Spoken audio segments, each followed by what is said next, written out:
afternoon, guys. This is the second video of the day. Kiwi Christian here, and I'm going to be talking about the religion of evolution. Yeah, what are you saying? Evolution isn't a religion. It most certainly is. It's based a lot on presuppositions, guesswork, and things that cannot be seen. We hear a lot of evolutionists explaining things. Oh, it could have happened. It may have happened this way. Possibly this one. Okay, until you know what happened, shut up. Right. As a Christian, we should be always ready to give an answer for the reason that we have for the faith that is in us. I am fully convinced that the Bible is 100% true. There has been no evidence that proves the Bible wrong. The earth was created around 7,000 years ago in 24-hour days. Disagree? Leave me a comment and let's have a discussion. I think I am going to give you a couple of scientific evidences that disprove evolution.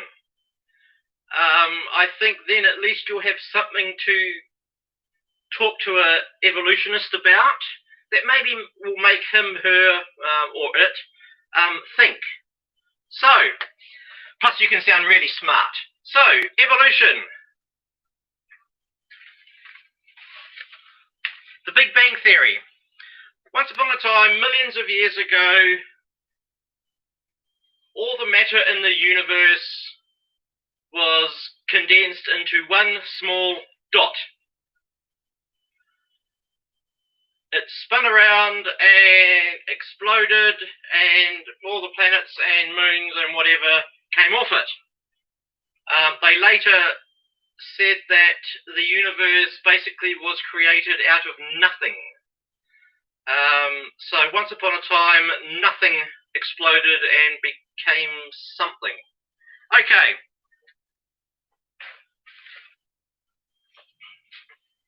The conservation of angular momentum. You can sound very clever. This totally disproves the Big Bang Theory. Okay, take a look at that. Right.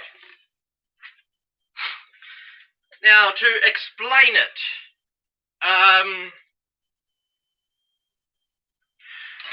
imagine this tin is spinning around. If anything flies off it, it's going to be spinning the same way. Or if it's spinning this way, anything that falls off it or breaks off is going to keep going. That's why when you throw a frisbee, it keeps going in the direction that you spin it. Okay? That is the law of conservation of angular momentum. If the Big Bang Theory is true, I have a question. Why are some planets spinning backwards to us? How could they have broken off and they actually spin backwards?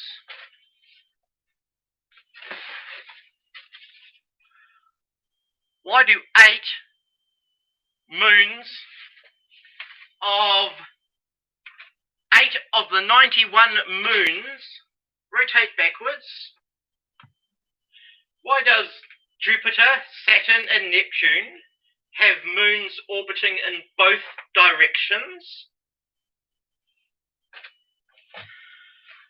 That would violate the physics law of conservation of angular momentum. Right? You got it? Something spinning around, something breaks off, it's going to keep going in that same direction. It's not going to come off and do that. So if this is all the matter in the universe, right, and it got hot, and next minute, big bang, whoosh, and everything came out. Why are some things circulating backwards? Right, that is fact number 1. Now, fact number 2. The so-called geologic column, which only exists in the textbooks. You cannot find the geologic column in nature, i.e., this fossil is always found in this layer, which is 200 million years old. This fossil is always in this layer, which is 100 million years old. You know, the fossil record. They actually date the fossils by the age of the rocks, and they date the age of the rocks by the age of the fossils.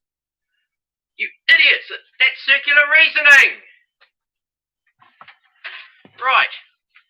I have a problem if all these layers of dirt are different ages. Okay? You know, rock layers, they're different ages. You know, I don't know the names. I'm not a scientist. Polystrata fossils, or polystrate fossils. These are entire trees, petrified, fossilized, standing upright, sometimes upside down, sometimes sideways, running through multiple rock layers of different ages. Got it? Right? Polystrata fossils. Now, you can see all these are different ages. This one might be 10 million years old. This one could be 30 million, 200 million, etc., etc. Right? These are whole trees in the upright position.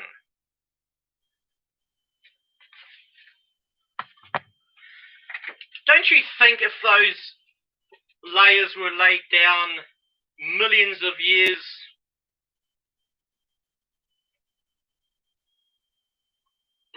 years away from each other, don't you think the tree would have fallen down or rotted? Okay, so here's the tree. Something happens and we get a layer of rock up to here. Don't you think the tree would have fallen down after a year or two? We then get another layer of rock, which they say is 100 million years. Then they get another layer of rock, which they say is 500 million years. Don't you think... How long does a dead tree have to stay upright before it rots, gets blown down, just disintegrates? Okay, not long. So these trees prove Noah's flood, i.e., one catastrophic global event. And maybe the layers are sorted due to density, biometric density, rather than age.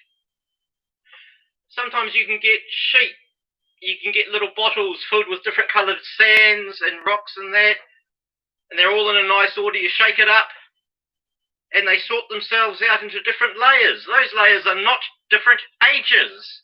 They're different densities. The only one who is... No, I won't say it.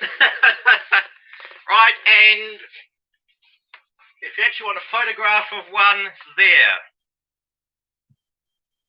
Right? This will be dated at a completely different age to this. So why didn't this part fall down? I would love an evolutionist to explain that. Polystrata fossils. Polystrate. Polystrate fossils.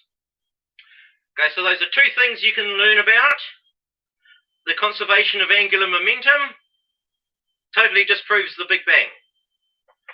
Polystrate fossils completely destroys that the rock layers are different ages. Another thing that destroys the religion of evolution is symbiotic relationships.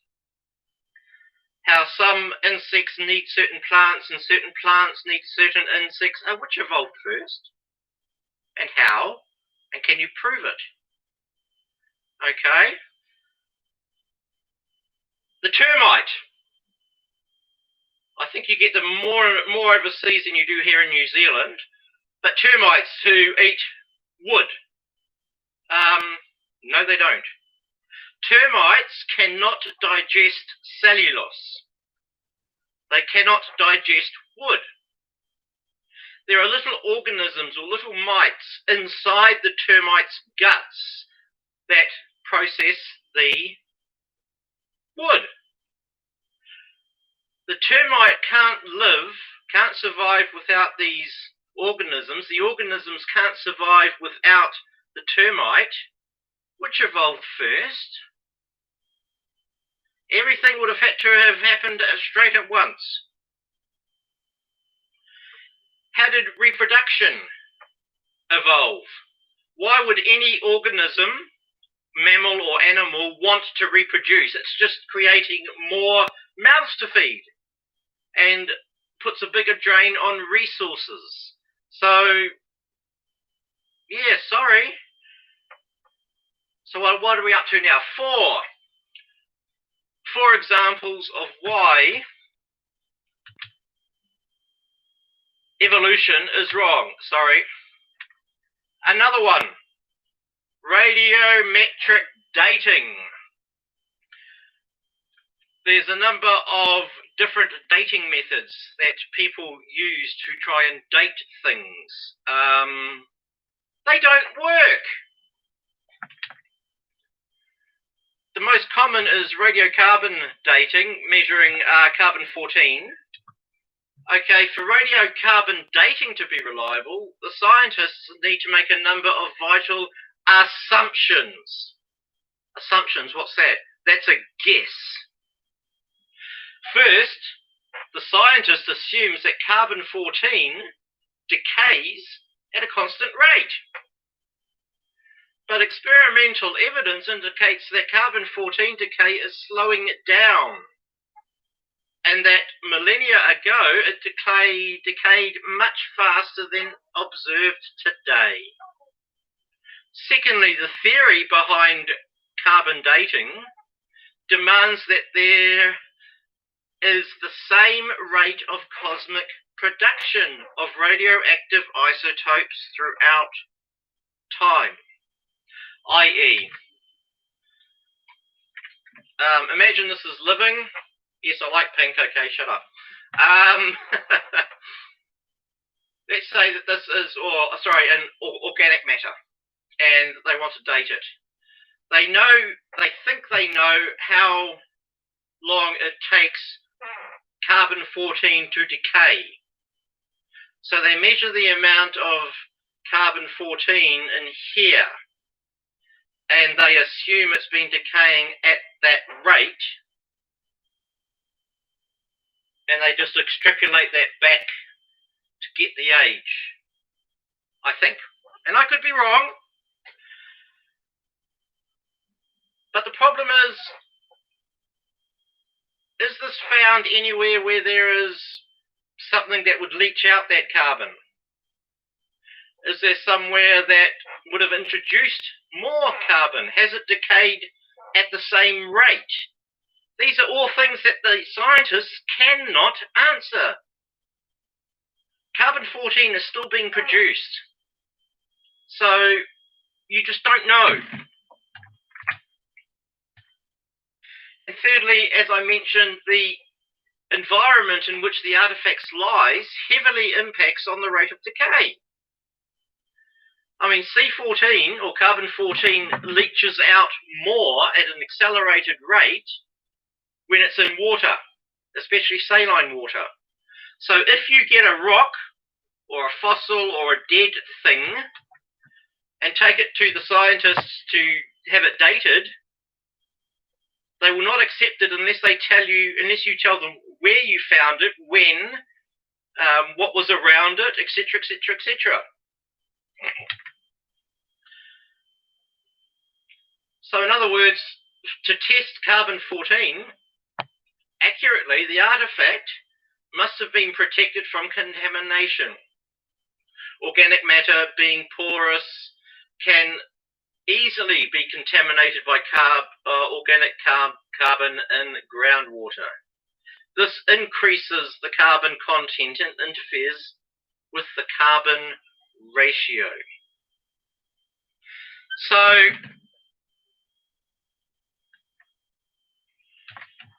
those are a few things that you can study up on that will help you to talk to your evolutionist friends. So thank you. Let me know if this has been of help to you. If I'm wrong, please show me. Thank you.